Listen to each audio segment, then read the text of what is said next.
Welcome to SORMAG's Writers Café, where we share the real writer's life over a cup of friendship, sprinkled with laughter and wisdom. My name is LaShaunda Hoffman, and I'm your host. This episode's sponsor, Using Canva for Book Promotion video series. Have you wanted to try Canva.com but didn't know where to start? LaShaunda Hoffman has created a series for you. Inside the series, you will learn the basics of Canva, how to create a bio graphic, a quote graphic, a book blurb graphic, an animated graphic, and bookmarks. These are graphics you can use to promote you and your book.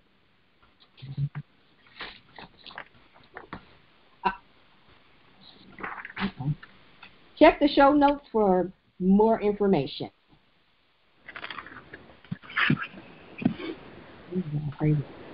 All right, today at the cafe we have Abiola Abrams, Tiffany Smith, and Chris McKillen. Welcome to the cafe. Thank you. Thank you so much, LaShaunda. I am excited to have you guys here and chat about your books. We got 3 different types of books today, so I'm excited to see what you guys got to share. Abiola, we are starting with you, ma'am. Tell us a little bit about who you are and what you write and a little bit about your book. Yeah, so thank you. First of all, thank you so much for having me, and thank you to the audience for being here and my fellow writers for being on the line. My name, as LaShaunda just said, is Abiola Abrams, and I'm really excited because I'm celebrating a book launch. My most recent book, my 3rd book, African Goddess Initiation, Sacred Rituals for Self-Love, Prosperity, and Joy, was just published by Hay House on July 20th. So it's just been a few days, so it's exciting to be able to have this conversation with you. I am an intuitive self-love coach. I'm an award-winning author. As I said, this is my 3rd book. I'm a transformational speaker and an international retreat leader. I hold women's spiritual retreats in places like Bali and Belize and London, Paris, and I was going to be holding my first United States retreat in 2020, which of course didn't happen, but hopefully will happen soon. I am the first-generation American daughter of multi-generational healers, seers, and farmers from Guyana in South America who are descended from several West African nations. And I have a self-empowerment platform, again, all for women. And so I'm going to read an excerpt from my brand new book, African Goddess Initiation, and we will take it from there. So this is at the very beginning of the book. Declaration. You are sacred. Sawubona, goddess and grand rising. Take a breath. Welcome to the goddess circle. Sawubona means we see you. Take a sip of fresh tamarind juice, my beautiful sister. This hibiscus petal-covered path was created just for you. You hear that whisper? That is the sound of goddess rising. Rise, goddess, rise. Deep bow. You are the hero of this story. Goddess rising is an energy that can no longer be contained. We are awakening en masse to our sacred feminine power, and it has been a long time coming. Actually, a long time coming back. You are being called to bear witness to your own joy, magic, and power. So, will you heed your own call? Some of us have been hiding, shrinking, betraying ourselves, faking the funk, and playing small for so long that we believe that we are small. But that shrunken self is not you. That shrunken self is a persona you created to survive. So exhale, leave your shoes at the gate. This is a barefoot journey. This is where the invisible world meets the visible. The veil has been thin lately. Have you noticed? We are a global sisterhood. Our goddess temple stretches around this magnificent cosmos. Take a moment now to tune in to your sisters who are joining you on this path. In your mind's eye, take the hand of the sister to the left of you in our great cosmic circle. Perhaps she is in Atlanta or Rome. Now take the hand energetically of the sister to the right of you. Maybe she's in Harlem or Zimbabwe. The quantum physicists say that time as we know it is an illusion. So maybe the sister to your left is in your past and the sister to your right is in your future. Hold their hands and feel into their energy now as you hear the sound of your own breath. Let the circle be unbroken, and may your initiation into the next phase of your life begin. Goddess rising is you. Affirm it. I am Goddess rising. Yes, you are. You are a goddess. Goddess, God is. Introduction. This book is a spiritual self-love initiation into awakening the divine goddess within and your sacred personal power, and a summoning to deepen your knowledge of self. All our lives, well-meaning folks just said, just love yourself, but no one taught us how. As we learn our goddesses and ancient rituals, we learn ourselves. If your mother figure was not able to initiate you into this calling, it is because she did not know how. Your father figure could not initiate you because he didn't know how. You are not being initiated into any religion or spiritual sect. You are being initiated into your own self-love. This book is an invitation to a sacred healing journey. You don't need to pack luggage or baggage for this trip. You already have it. This sacred self-love pilgrimage is about releasing that baggage. We are not here by accident. The sages predicted this time. We are out of alignment with Asasaya, a.k.a. Mama Nature. Life is out of balance. You see what's happening. There's an upheaval in the atmosphere. Old systems are being dismantled, structures are breaking, and illusions are being exposed. The patriarchy is in shambles. This is the moment to summon the sacred within and step boldly into our sacred energies as queens, warriors, sorceresses, and lovers. We must nurture the goddess within to course correct. You have been called to this goddess circle because somewhere in your bloodline there is someone who knows. She prayed for you before your grandmother's grandmother was a thought. She knew that you deserved better. She believed that you could have a life that she could not fathom. She trusted in her sacrifices for you. And we give thanks. Sawubona, great ancestress. Sawubona. We thank her and we see her. But this exploration, should you choose to accept it, is yours and yours alone. So I'm going to stop there, and if LaShaunda, if you want us to read more later, I am happy to do that.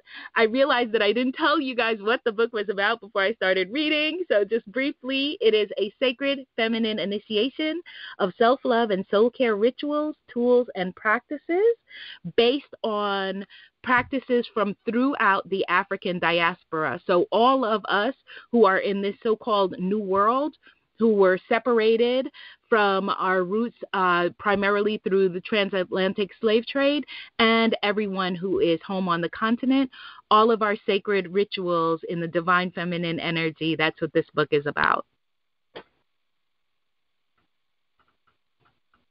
Ooh, that's deep, deep, and super deep. I enjoyed that reading. Thank you so much.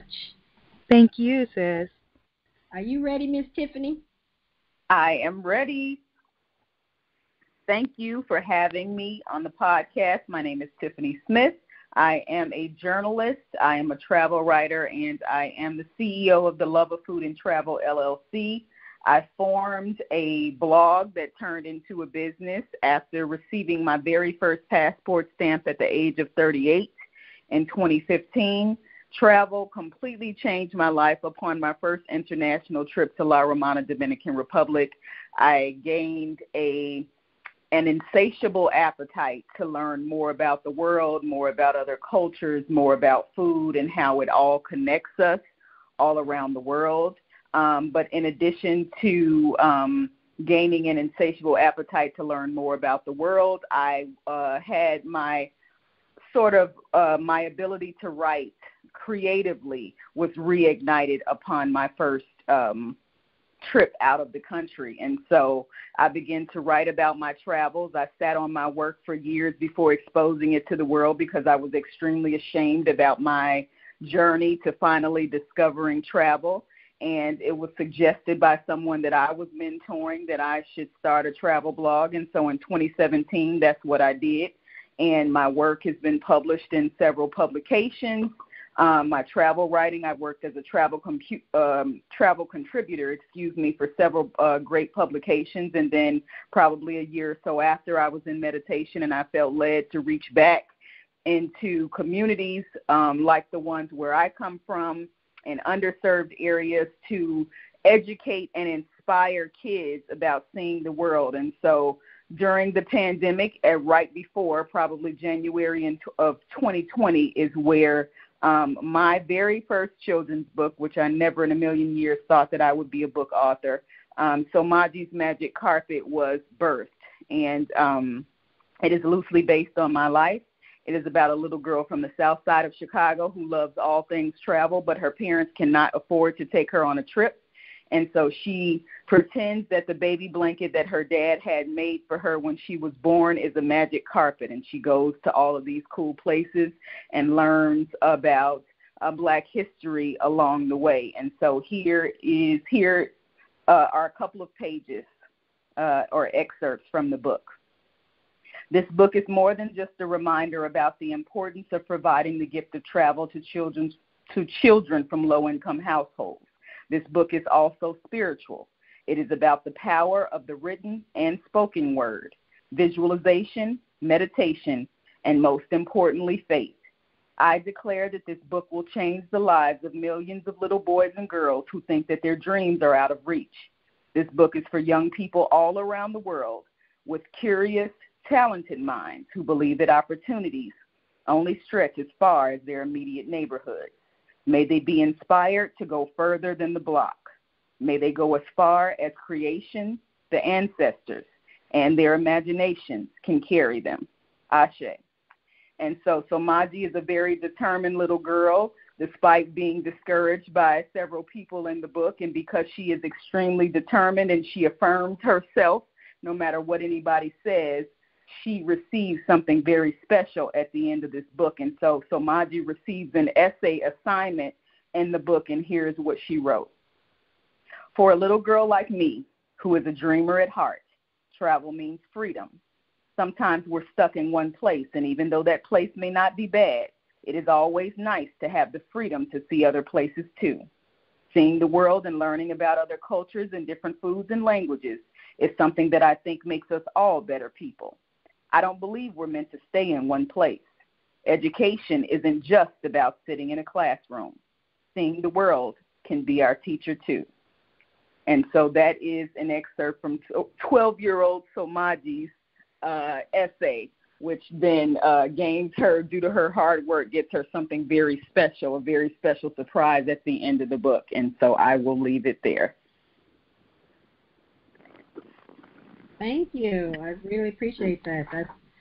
Traveling is on my bucket list since we're in COVID. It's kind of stopped a lot of people from traveling. So I'm hoping we can open up back to the world and be able to do some things. Maybe 2022 will be a little better. Yes, definitely. Welcome, Chris. Are you ready to share with us today? Hey, what's going on? Can you share with who you are, what Hello? you write, and a little excerpt from your book, please? Yes. So I am So I have two names. So my name is Chris McLean. I write for adults under C.L. Lowry, and I write under children under Chris McLean. I am an author, and I'm also a filmmaker. So I'm a DP by day and then writer by night. A DP is a director of photography. So for those who don't know film or not familiar with behind-the-scenes roles, a DP is the one who puts the images together. So you get the script, you read it, and you visualize it, and you put down what type of shots are we going to get to tell the story. So I also do that as well as an author. So with my adult fiction, I write mainly crime thrillers, but I also dabbled in sci-fi and also in street lit. With my children's books, I have published over 15 children's books. A lot of them are series. The most popular series is the Crime Fighter series, which is based on superheroes who are diverse, obviously, and they're based around first responders. So they teach kids lessons about safety, such as playing with fire, bullying, theft, things like that, to get kids learning more about safety issues that'll help protect them.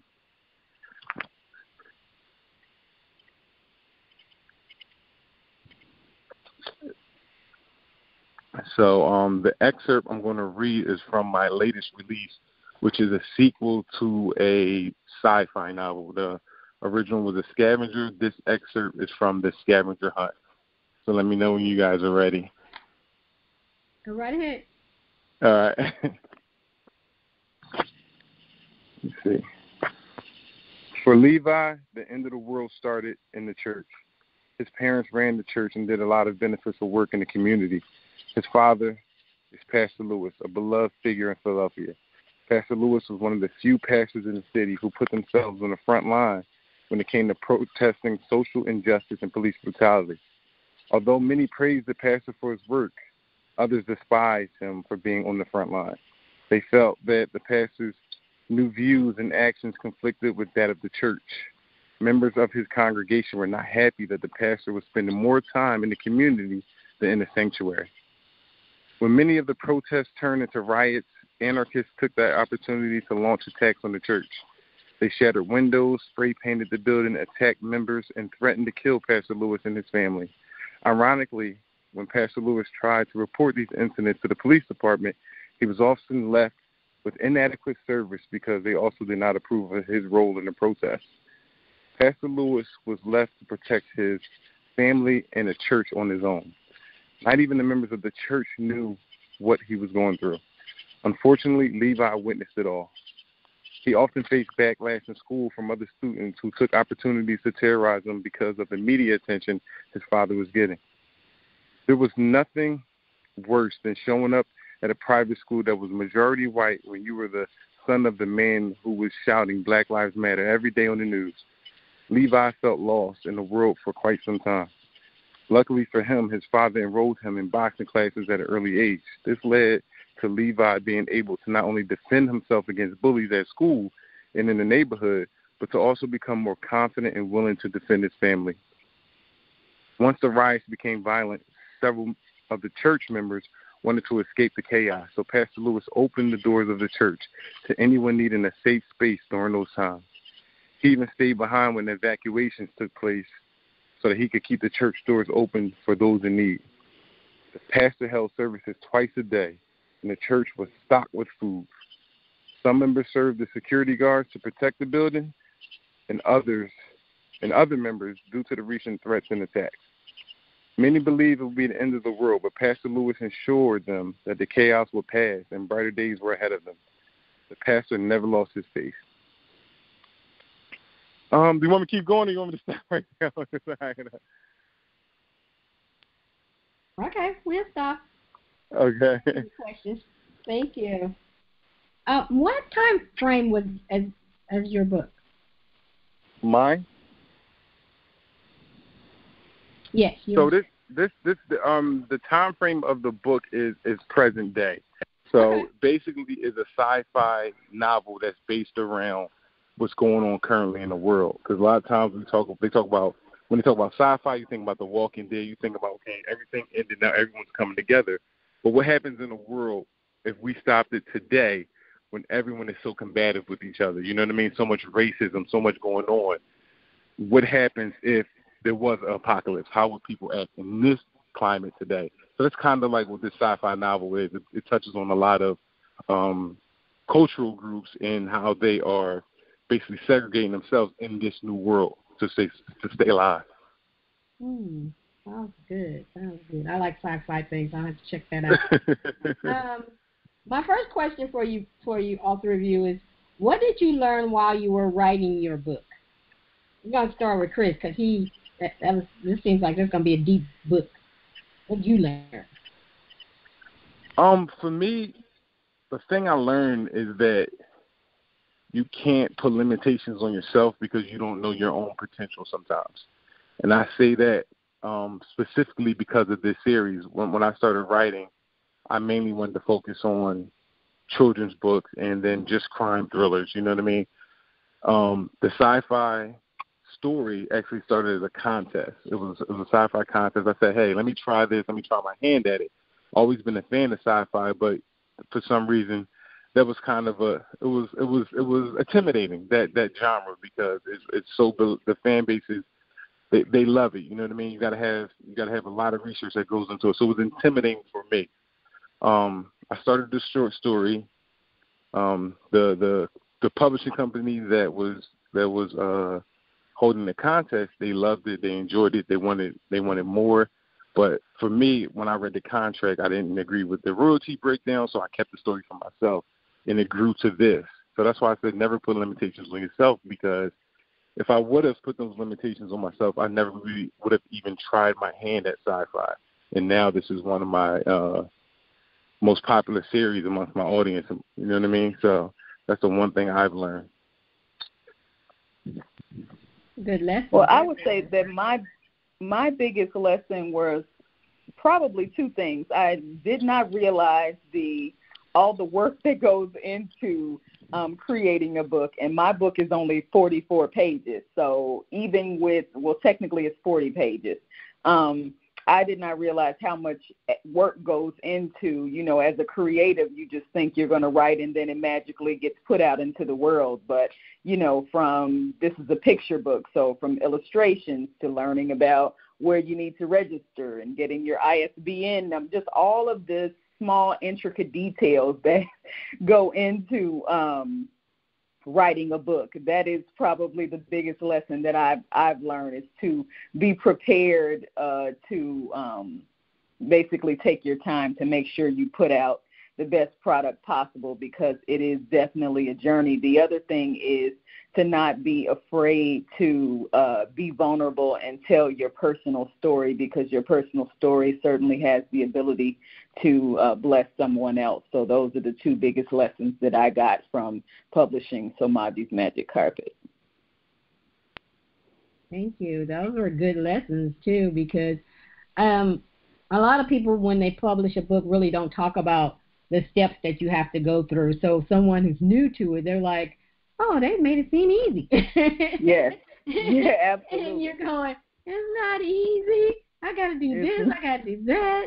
You become the publisher. And a lot of people don't talk about that, but you have millions of hats that you have to wear, trying to get this book pushed out, and so I commend you, because I remember you being on the journey and listening to you, and you asking your questions, and you ask questions, which I thought was great, because a lot of people are like, well, I don't know, they don't try to find out, and then they come back later, well, I didn't get my ISB number because I didn't know nothing about it. And you're like, exactly. You did. So I'm very proud of you that you pushed through and you made it to the other end. So congratulations to you. Thank you so much. Abiola, please share with us what you learned from writing your book.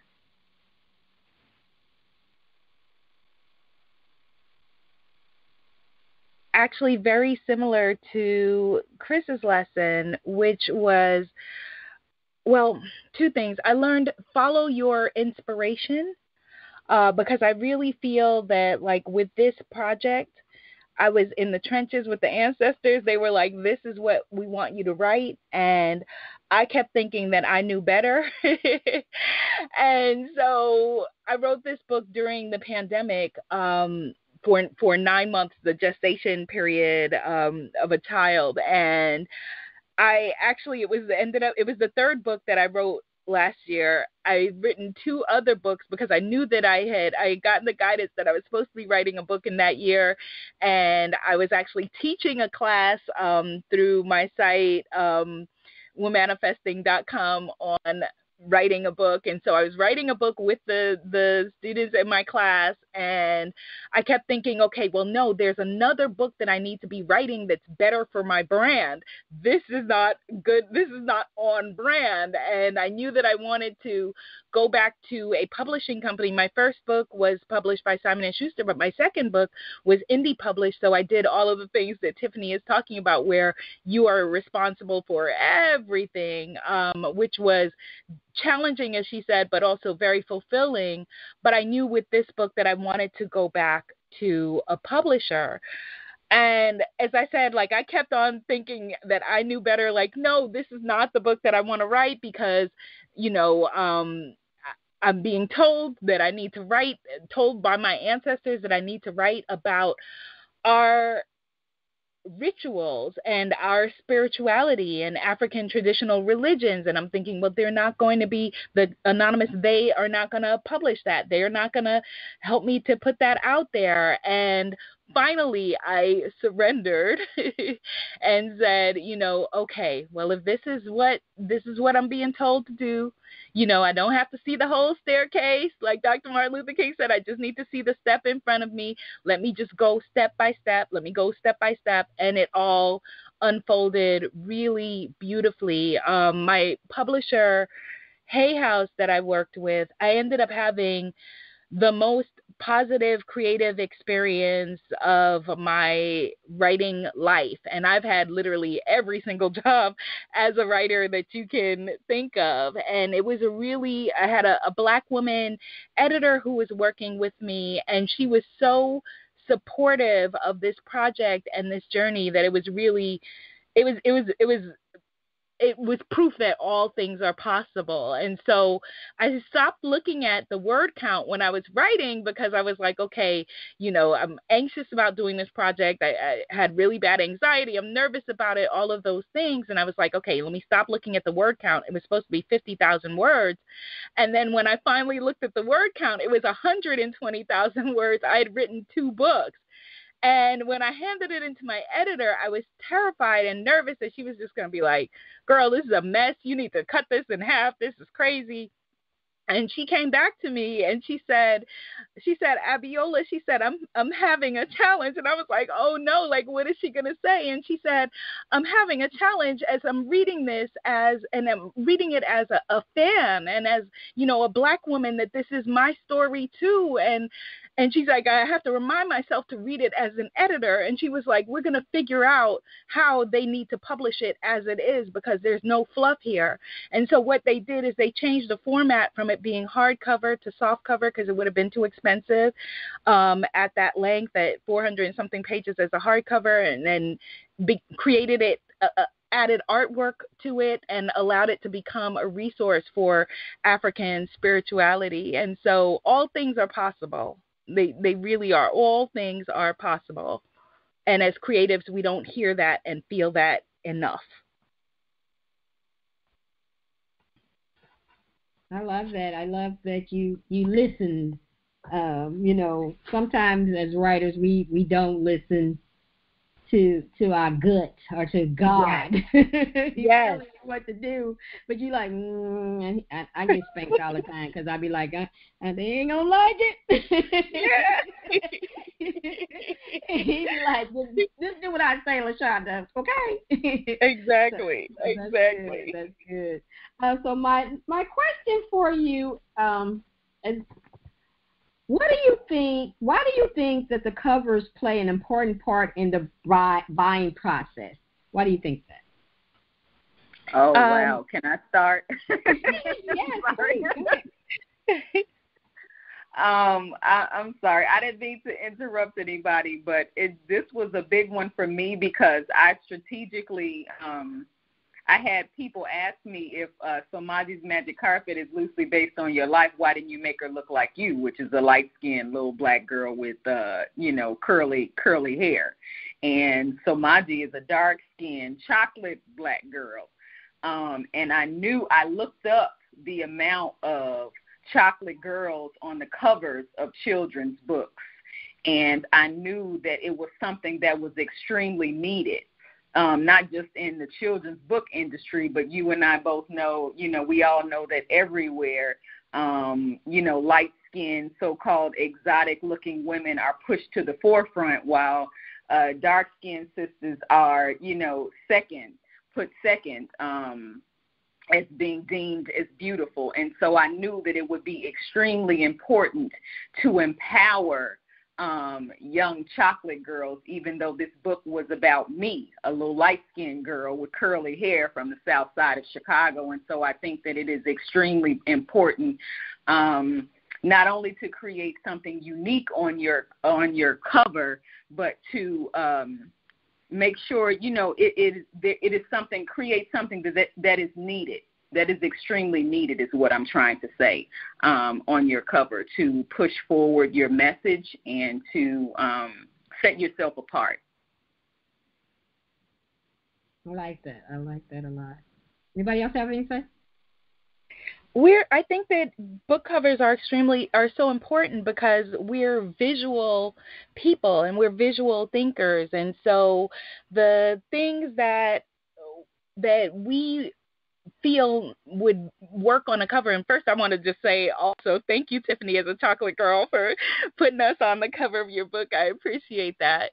But there are certain things that, with other kinds of books where marketing wise, it wouldn't necessarily work out. So for example, when, because I do inspirational cards and affirmation cards and oracle cards, and one of the questions that they always ask is, okay, how will the box or the cover look shrunk down on Amazon, to the size of, on a small, like 1-inch square, how will it look? So I think that human beings, we're visual folks, and we do judge a book by its cover. We do look at something and feel like, okay, what's the story going to be there, and think that we see the whole story.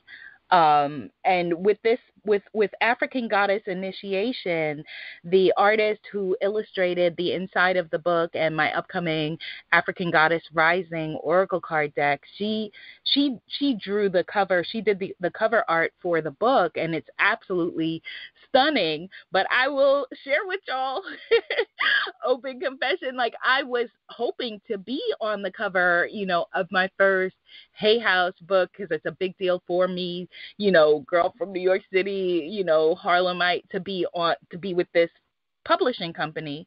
But my editor made a case where it would be better to have, someone drawn who maybe resembles me, but who is not me, so that it's a more people feel like they can see themselves in the book than just me for this particular book. And I get that a lot, because I think that if you had been on the cover, then they would have thought the book is about you. Right. People, I'm learning so much about covers that's the first image that they see. And so yes, you're a beautiful woman, you're on the cover, but you're trying to bring us back to ourselves. And they're like, if they pick that book up just from looking at it, they're like, well, this is probably her memoir or something like that. Yes. Yes. And so saying that I love I love purples. I'm loving the purple on it and everything. So I could understand them saying that. Yep, sure could. And I think that I like, my book is about building online relationships. And I always tell the story of one of my friends. She bought the book and had it sitting on her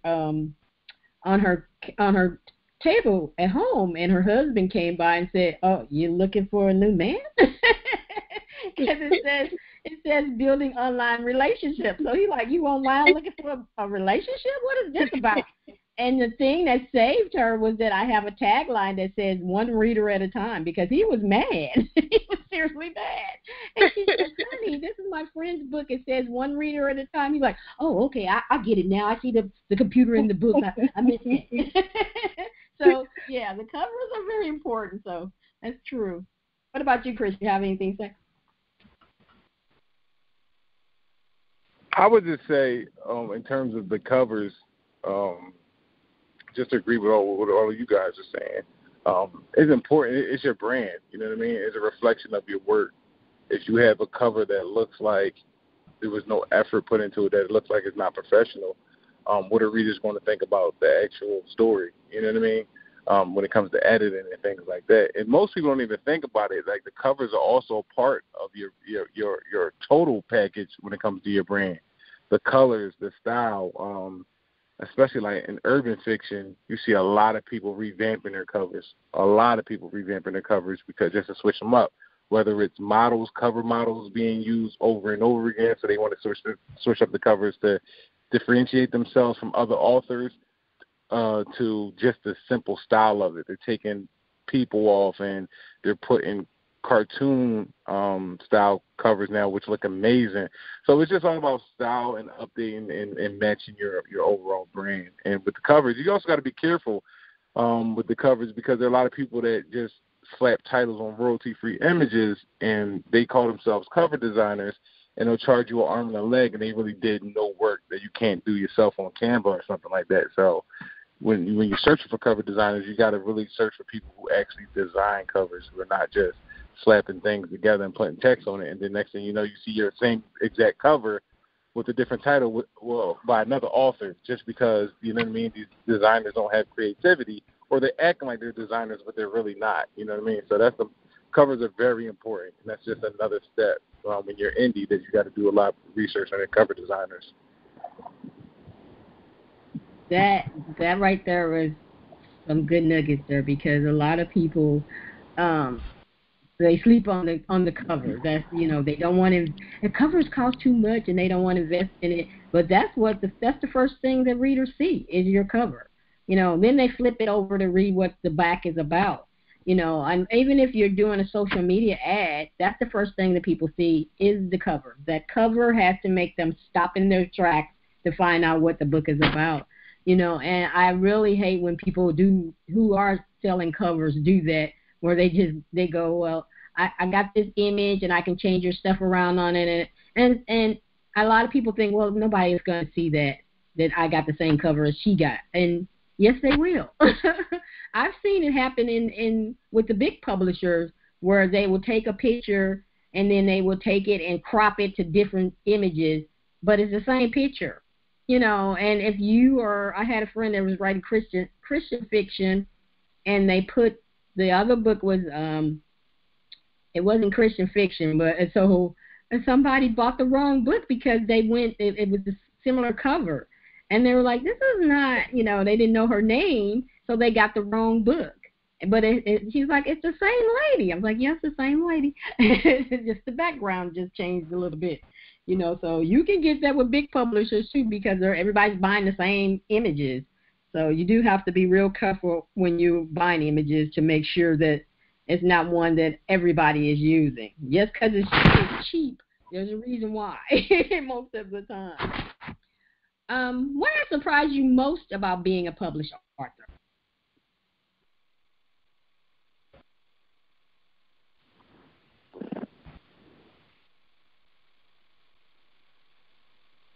Do I have to call names out? Abiola?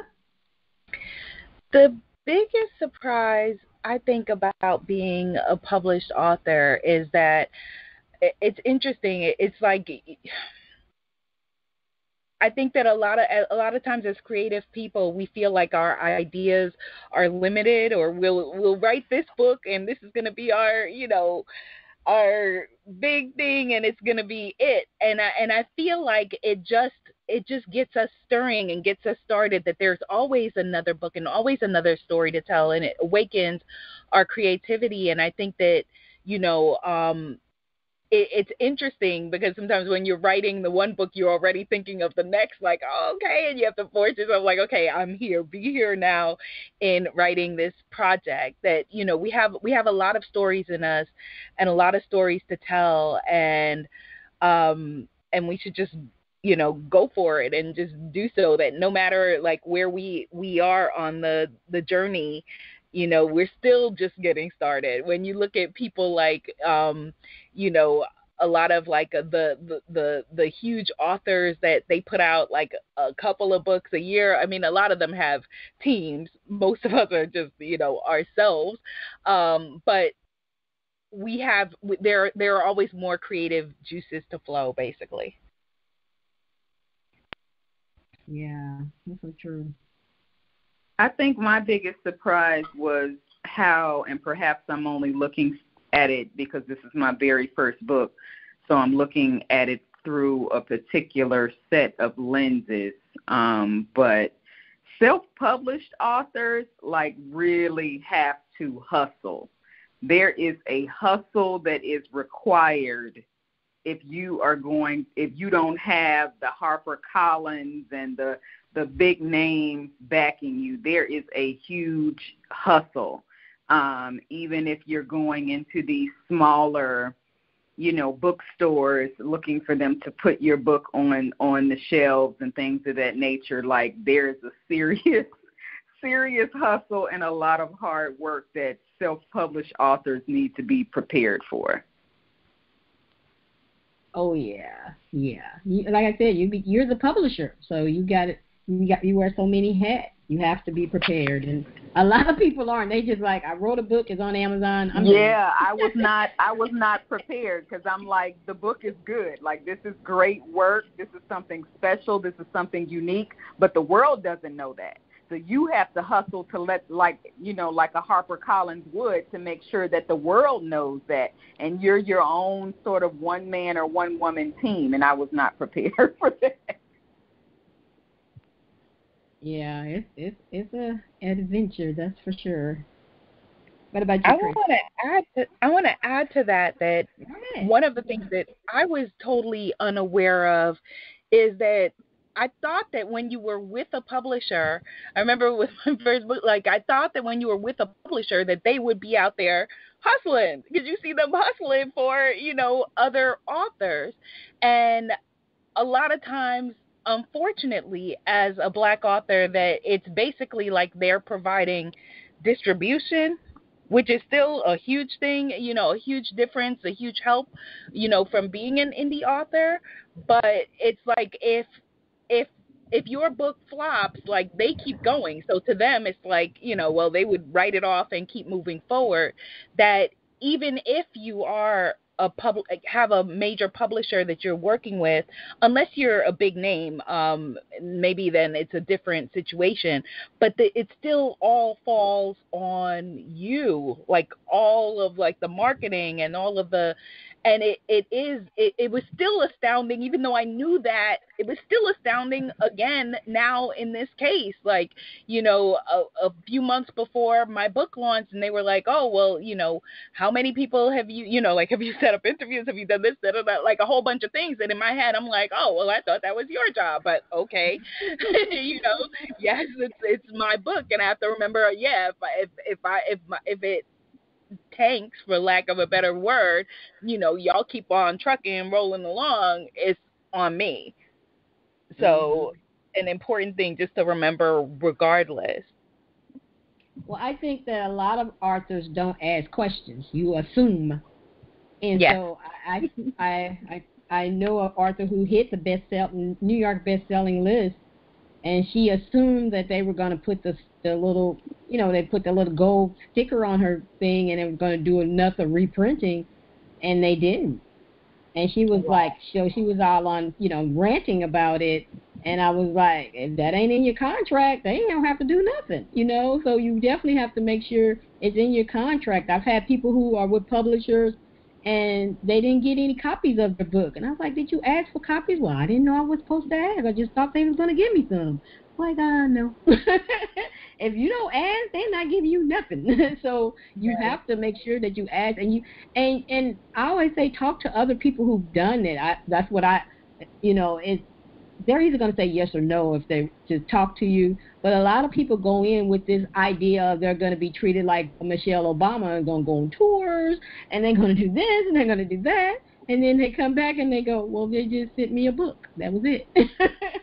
And that's because they didn't, you didn't ask the questions that you're supposed to ask. And if you have an agent, most of the time, if you don't ask the agent, they're not going to ask for you. So, right. You got to, I always say, do your research first before you even sign with anybody, because you want to know if what are they going to do. I had a person, I was like, well, I was asking a bunch of questions. It's like, well, LaShaunda, we're not going to do that.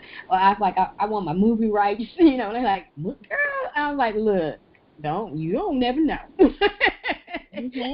So you have to be, you got to think outside of what's happening right now. Don't be so excited to sign on the dotted line, because sometimes you can sign on the dotted line and they have your book for 10 years or 15 years. And it's a horrible experience, and so you got to deal with that for 15 years, so you never know. But I'm glad that you didn't let your book tank. Yeah. You got up there and did what you got to do, Yeah. Yes. It's hard, but it's worth it, because you're building a readership is what you're doing when you're putting yourself out here. A lot of people don't think about that, but you're introducing yourself to readers, and they're becoming your fans. So, what about you, Chris? You have anything you want to add to what surprised you the most about being a published author? What surprised me the most, I would say, is not realizing. Well, I'm not going to say not realize. I think it evolves to this, but authors becoming entertainers in a sense, especially with social media. Like now, before you could be like an introvert, post your books, write your books, have the publisher release, you know what I mean? Do your little thing, show up to the festivals. Now they want to see you on live. They want to be entertained. They want these reader groups. They want you, like, it's crazy. So basically, it's like authors have become like entertainers, especially on social media.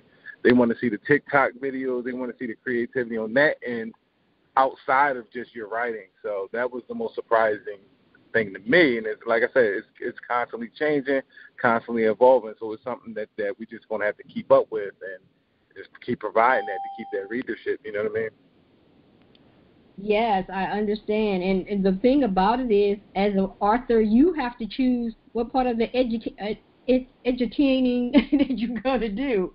You don't have to do everything. It's up to you. If you want to get on TikTok, then you can get on TikTok. I got on TikTok, and everybody's like, ooh, you going to be dancing? I'm like, no, I'm not dancing. I love to dance. I dance in my kitchen, but that's as far as it's going. And nobody needs to witness it. So you choose. You have to choose what works for you, what doesn't work for you, and you can't let people force you into doing things because everybody is doing it. I tell my people, when it gets to that point, it becomes a chore, and then you stop doing it. You're not having fun doing it. You're not enjoying it, and you become resentful, and that eats on into your creativity. And you're like, God, I got to be on all these platforms. I don't want to be these platforms. And then you go, well, when's your next book coming out? My mind won't concentrate on it because you're stressed out trying to keep up with the Joneses.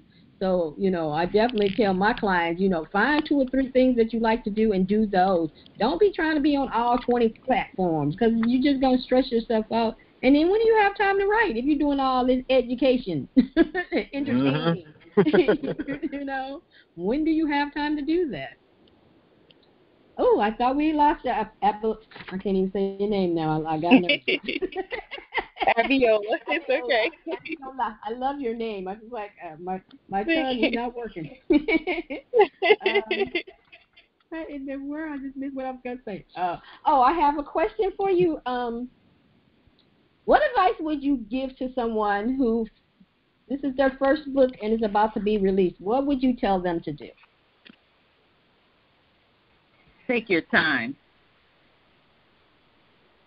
There is no rush. Many times we, again, like I said earlier, we've written it all out and we know that the work is good, but we miss, if you're a first-time author, you miss the details that you may have to pay for if you haven't done your homework. Take your time. That's some excellent advice because we're so busy trying to get it out on the first draft. I'm like, if you get it edited. Right. Some people be so in a hurry. I wrote my book in the weekend. and it's it'll be out next weekend. I'm like, I need you to stop and get it edited and copyrighted first before you flash it out there real fast. But again, knowing the steps is very important. Yep. My advice would be exactly what you just said, LaShaunda. Get it edited. Get a really great editor, somebody who edits within your genre, somebody who understands you and your writing and your community is very key. I remember with my first book, like I had a lot of issues because the person who edited my book, their in-house editor, didn't necessarily understand Black girl New Yorkies from, and even, even in with this book, even though, thankfully, I had a Black editor, and then I had two Black editors who actually worked on this project, but the book also then ends up going through in-house copywriters. I already saw an error where they changed where I said there's something, you need to do something with the quickness. They changed it to with a quickness because, again, they're just not, people aren't necessarily used to the vernacular of, how you speak if they're not in your same community, if they're not in your same background. So you don't want just any editor. Get an editor that understands your genre and understands your voice. Oh, yeah. I remember the first editor I had, she wanted all my stuff to sound like her. And I was like, I don't get it. I'm like, if you're going to rewrite the whole story, then why am I writing it? So, yeah, you have to find somebody that understands you, your voice, and understands what you're writing. And, getting Auntie May down the street to edit your book because she's an English teacher is not the way to go. Not the way to go at all, because most of the time no. Yes. What about you, Chris? I would say the same thing y'all just said. That's what the most important thing is getting definitely a reliable editor. And I will also say, get a reliable team of authors around you to motivate you, to give you advice. And, those names pass around. The industry is large, but it's small at the same time. So just us networking with each other, which editors to stay away from and which ones you definitely want to put on your radar. Same thing with designers, same thing with promoters, everything like that. So if you got a team of other writers around you guys can motivate each other, help each other learn lessons, and, and push each other to be great. Good.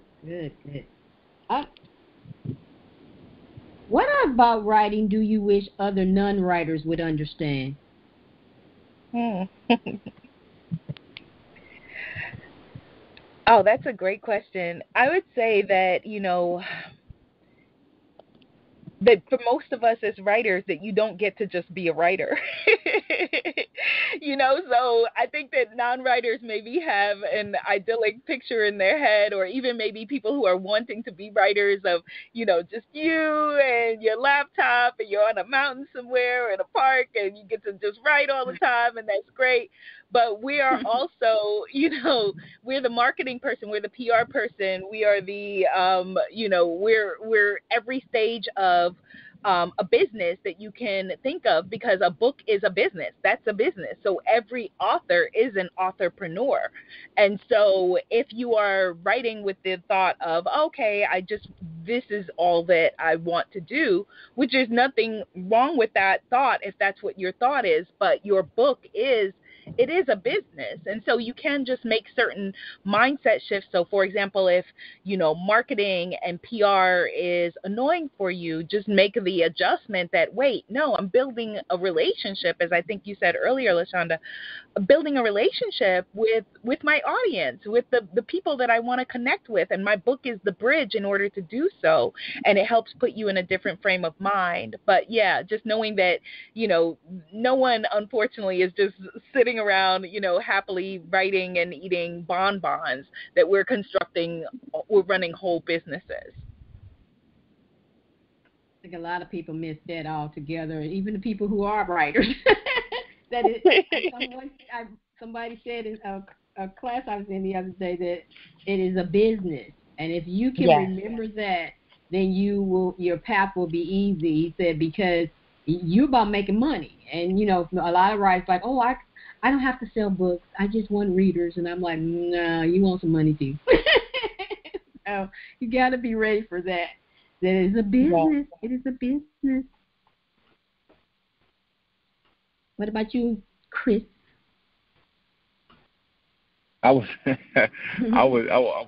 piggyback that and then also talk about the expectations of releases. Just understand that we aren't robots. You know what I mean? It takes time. All that stuff we're talking about, the editing process, the proofreading process, the design process, the promotion process, all of that takes time. And the same way people wait for albums, their favorite musician to drop an album every year, and their favorite movie to have a sequel every year or every 2 years, or every 3 years.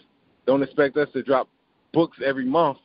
You don't expect that from any other people you like, you know what I mean, in any other profession. So I would say that, to just understand that we're human and we have to do, like you said, we're a business, so we have to do all these things when we're completing a book. We just can't be dropping them every week or every month. I think that the authors who have done that have done a disservice to people who write just one book a year. they feel like they're not doing their part because somebody's dropping a book every month or every 3 months. It's like I have a friend. She's like, I'm a slow writer. I can't keep up with them. And I'm like, you're not competing with them. That's the whole thing that you have to remember. You're not competing with the other. You are in your lane. If you stay in your lane, do your lane. If once a year is all you can do, then that's all you can do, and your readers will understand that. But if you decide, oh, I'm gonna drop a book every 3 months, and then you like, ooh, that's too much, then you didn't train them to think they're gonna get a book every 3 months. So you teach your readers how you gonna what you're gonna put out for them. When I first started in this business, writers, we got one book every year from our favorite author, one book, and you read that book 50 million times till the next one came out. And now you can, you got some people. I had somebody was doing a book. She was doing a book series once a month. She was putting a book out. And I was like, when do you sleep? Because when do you sleep? And she's like, she wrote really fast, but everybody else was like, I can't keep up with that. I can't. I was like, you don't have to. There's no rule that says you got to put out a book every month. You choose what you want to do when it comes to, because again, this is a business. When are you going to put your product out? If you want to put a product out every 3 months, that's fine. But if you can only put out a product once a month, once a year, do your once a year and keep it moving. Don't get me all upset because the reader's trying to drive you crazy over here. They got to wait. Shoot. What about you, Tiffany? Probably that we are way more critical of our work than a reader could ever be. We ruminate in our heads about the things that we have written, even after we've written it and it is published. We're looking at it like, I could have added that. I could have taken that out. Why did I say that? What could I have done differently? And so, while you're being judged by the public, they should know that we have been over, in our heads a million times over about the mistakes that we may have made and things that we could have done differently. We are way more critical than they could ever be. Ooh, that is so true. So true. Well, can you guys believe we're almost at the end? One final question. So for your own reading, do you prefer ebooks, traditional paper or hardback books, or audiobooks? I am an old school kind of reader. I want to open the books and smell the mildew between the pages and do the earmarks, and I do not want to look at and stare at an ebook or do, any of that. I am totally old school. I have a ton of books taking up way too much space in my room. Okay. I also have there's a Japanese word someone gave me like a month ago, but I can't remember it. But it meant people who have more books than they feel like that they're going to be able to read a lifetime. That is me, and I've given away so many and still have so many. And I will say this, every single book almost that I purchase on Kindle, it's like a waste of time because I then end up going and still having to buy the hard copy. I prefer, again, the copy in my hand. I also enjoy audiobooks. But yeah, there's something about the feeling and the smell, the visceral energy of a physical book that does it. Mhm. Mhm. What about you, Chris?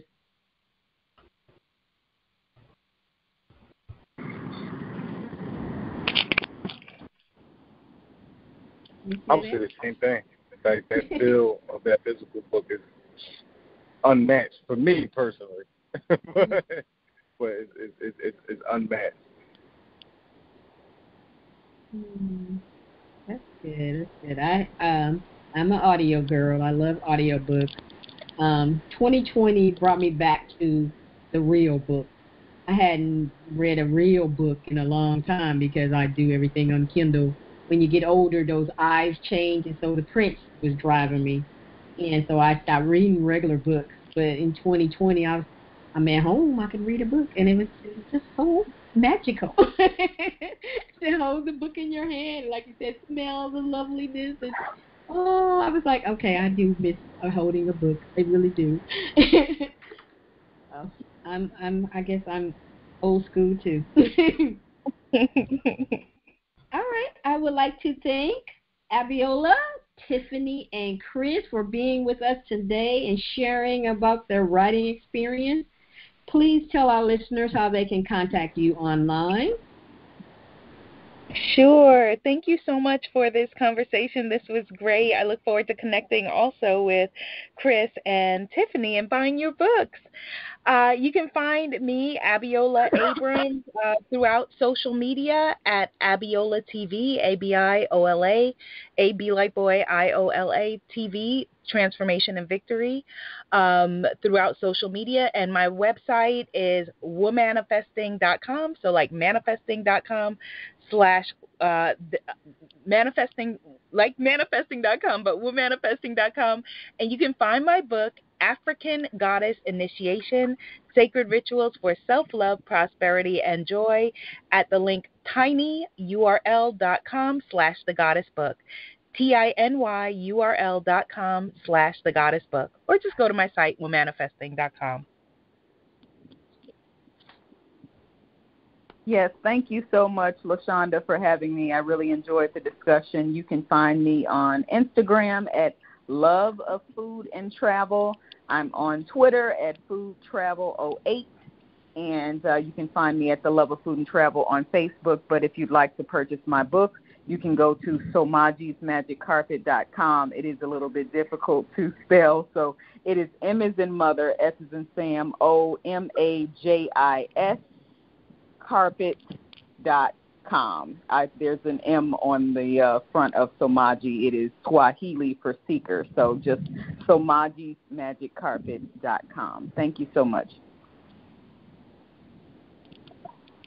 And you can find me everywhere at PhillyAuthor.com or in Philly Author on all social media platforms. That's PhillyAuthor.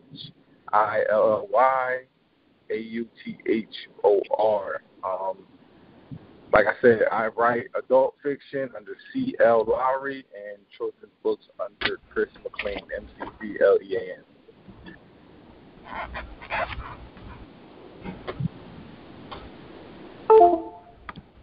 All right. Well, thank you so much. I want to thank our sponsors using Canva for book promotion video series. Check the show notes for the link to purchase. I want to thank you, our guests, again for being here today. I want to thank you, our listeners, for taking time to listen to the podcast today. If you have any questions, you can contact me at onesormag@gmail.com. I want to say to you, our social butterflies out there, if you haven't taken time to tell someone about your book today, make sure you say something today before you go to bed. Have a great evening. Thank you. Bye.